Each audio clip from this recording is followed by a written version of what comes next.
Hello again. For those of you that have been following along with us for the last couple of weeks, you know that I've been really emphasizing the issue of inequality in American life throughout the late 19th century.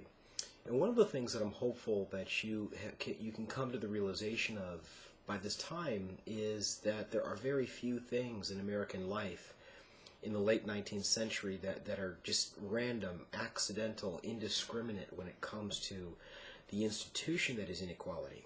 I mean, for instance, our good friend Jurgis Rudkis suffers from the institution that is inequality, and if you ask yourself why, there's several things that you can point to. One, he is of immigrant stock, and as you should know by now, people of immigrant stock were treated different, were treated as second-class citizens in some instances. He is a worker.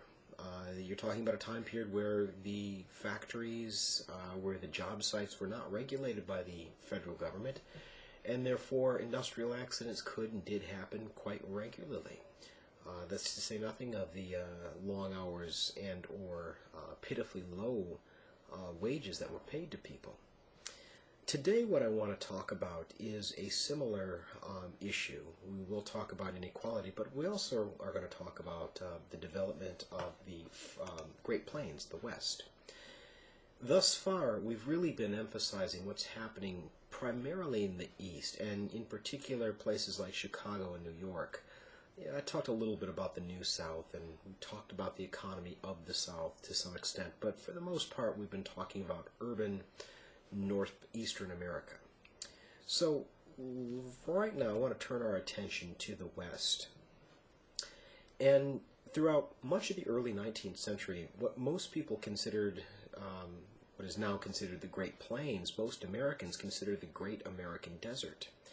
And the reason that they thought of that is when they looked at places like Kansas, Nebraska, the Dakotas, parts of Minnesota, what they saw was a flat land without too many trees, and so therefore they kind of put two and two together.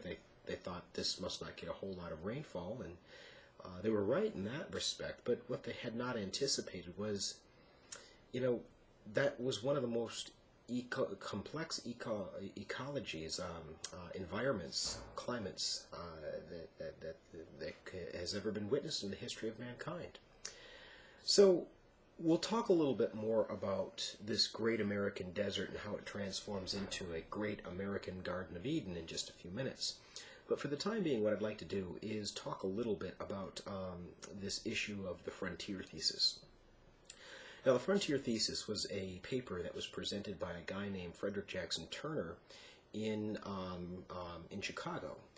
And in this piece, what he argues is the West, the Western frontier in American history, has generally served as the driving force.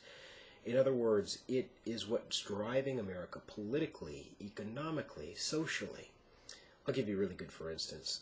In the 1850s, the burning political question on most Americans' minds was, can the institution of slavery move into the Western territories? Can it go into Kansas? Can it go into Nebraska, California?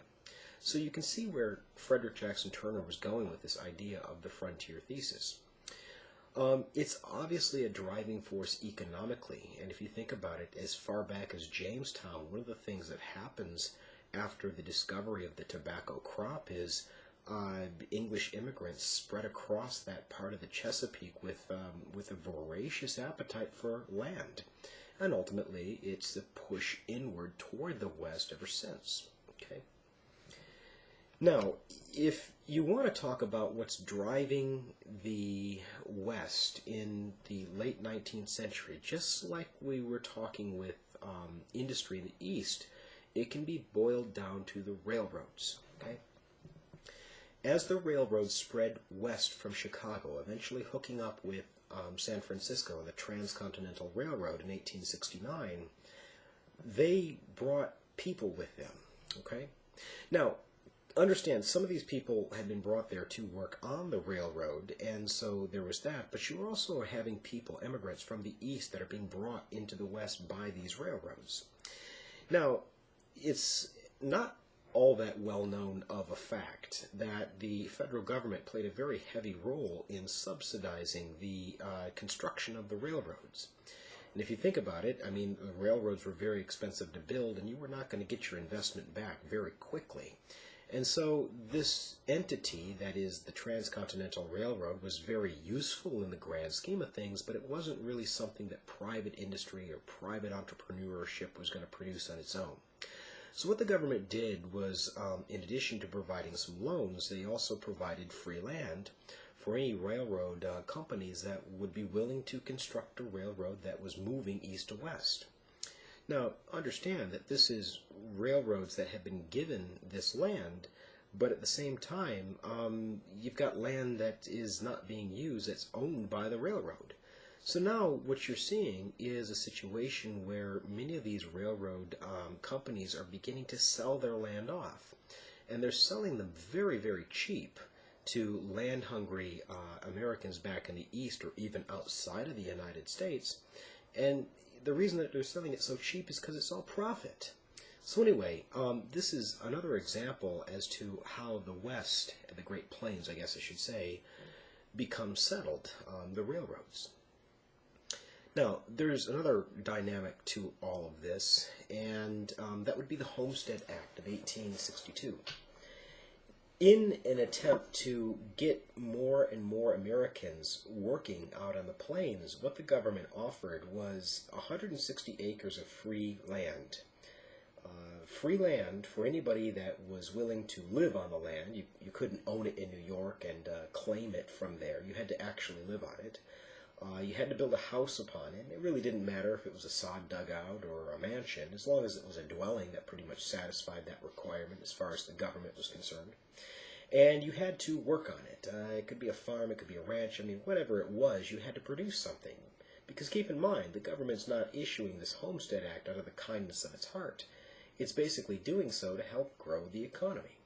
So between the railroads and the Homestead Act, what you're beginning to see is heavy agriculture really beginning to take root out on the plains. Now, speaking of agriculture, agriculture is very important to people in our neck of the woods.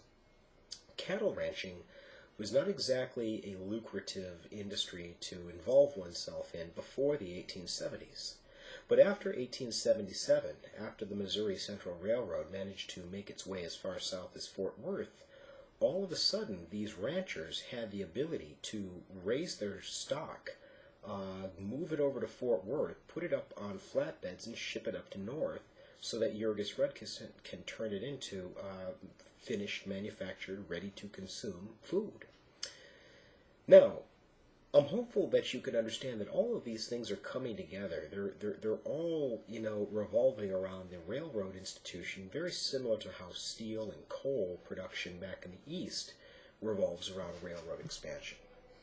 But this whole idea of progress as it relates to the economy is kind of premised on the idea that there's nobody living in the Dakotas. There's nobody living in this part of the North American continent that we're carving out in the name of economic progress. And of course, that's just simply not true. Now, the indigenous people that I want you to be mindful of to this end would be the Sioux Nation. The Native Americans that had been inhabiting that part of North America for centuries before Europeans and I guess you could call them Americans started showing up. Now, there's a lot of historians that believe what's happening out there in the West in the 1870s is the clash of two empires. The Sioux were a very powerful people, and they had spread out over Minnesota, the Dakotas, a good chunk of Wyoming, and their empire was expanding from the west to the east. And then, of course, you've got the American empire that's expanding from the east to the west. And so a lot of people believe that this clash between these two civilizations was simply inevitable. It was bound to happen sooner or later. Now, we, as an American government, knew that it was going to happen. We knew what to expect as far as the Sioux was concerned, and we knew that they would probably resist. And we wanted to minimize the kind of conflict that we're talking about between the indigenous people and the American government. So the one way that we tried to do this was through something that we call the reservation solution. Okay? Now that needs to be in your notes. Reservation solution, because it's exactly what it sounds like. What the government wants is Native Americans to give up their ancestral homelands, or at least the parts that the government wants, and to relocate themselves and their families to these reservations. Well, if you know anything about the idea, the modern idea of an Indian reservation, you understand that that's not exactly the nicest thing that you can think of, I'm sure. Okay? Anyway, the problem comes when you have the Great Sioux Reservation, which extended in the southwestern part of North Dakota, the western chunk of South Dakota, and a little bit of the eastern half of Wyoming. That was what most people considered to be the boundary of the Great Sioux Reservation. Now, in that is a part of the reservation called the Black Hills. Now, many of you probably have heard of the Black Hills, and you know that it's known for gold. Obviously, when that was discovered, American settlers quickly changed their tunes in terms of exactly where they wanted the Sioux to go. But as far as the Sioux is concerned, that was sacred territory. That was the territory of their ancestors, a holy burial ground. That was where their ancestors resided. So, in addition to not wanting to give it up because it was theirs in the first place, this has a religious connection to it, which makes it all that much more important. Okay?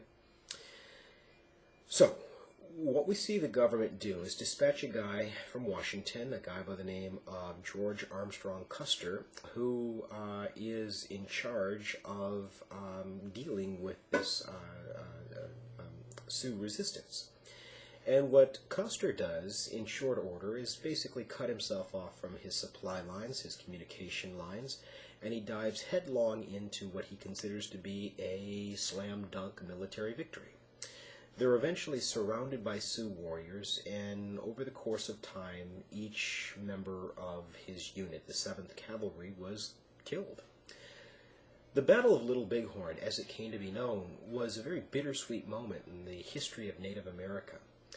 On the one hand, it represented a great stronghold. It was a last stand, and it was a great victory for the Native Americans. Yet on the other hand, it really was the last battle victory in a loss of the war, if that makes any sense. What I mean is, this really is their last hurrah. In the aftermath of Little Bighorn, the American government intensified its presence as far as military is concerned in this part of the North American continent. Now, one of the things that I want you to be mindful of is that Native Americans were not passive victims in this whole process of the reservation solution. There's one individual that I'd like you to be mindful of specifically, and that would be a man named Wovoka. And Wovoka was a religious man. He was a religious leader, and he had this vision that he shared with everybody else in the Sioux Nation.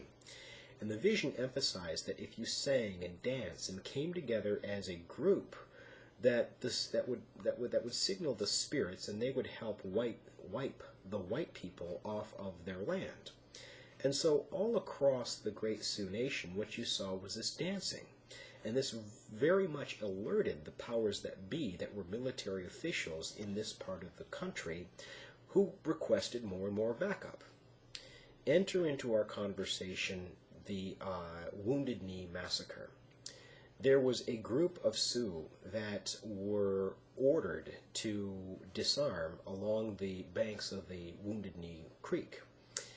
To make a long story short, there was some confusion, and when one man refused to give up his gun, shots broke out, and over the course of the next few minutes, there would be dozens of Sioux people that were massacred. They were killed with very little concern for their humanity. Old people were killed, children were killed, women were killed. And so this was a really tragic event in American history, but it also served another function that really broke the spirit of the Sioux Nation in the grand scheme of things. Okay. Now, in the aftermath of Wounded Knee, what the government insisted upon was that Native Americans be sent to these schools. Should probably be an asterisk next to schools, considering schools are generally considered a good thing in American life. What we're really talking about are centers where you would have the Sioux trying to assimilate themselves into Anglo-American culture. In other words, these are schools where teachers would try to explain to the Native Americans how they could better adapt to the white way of life.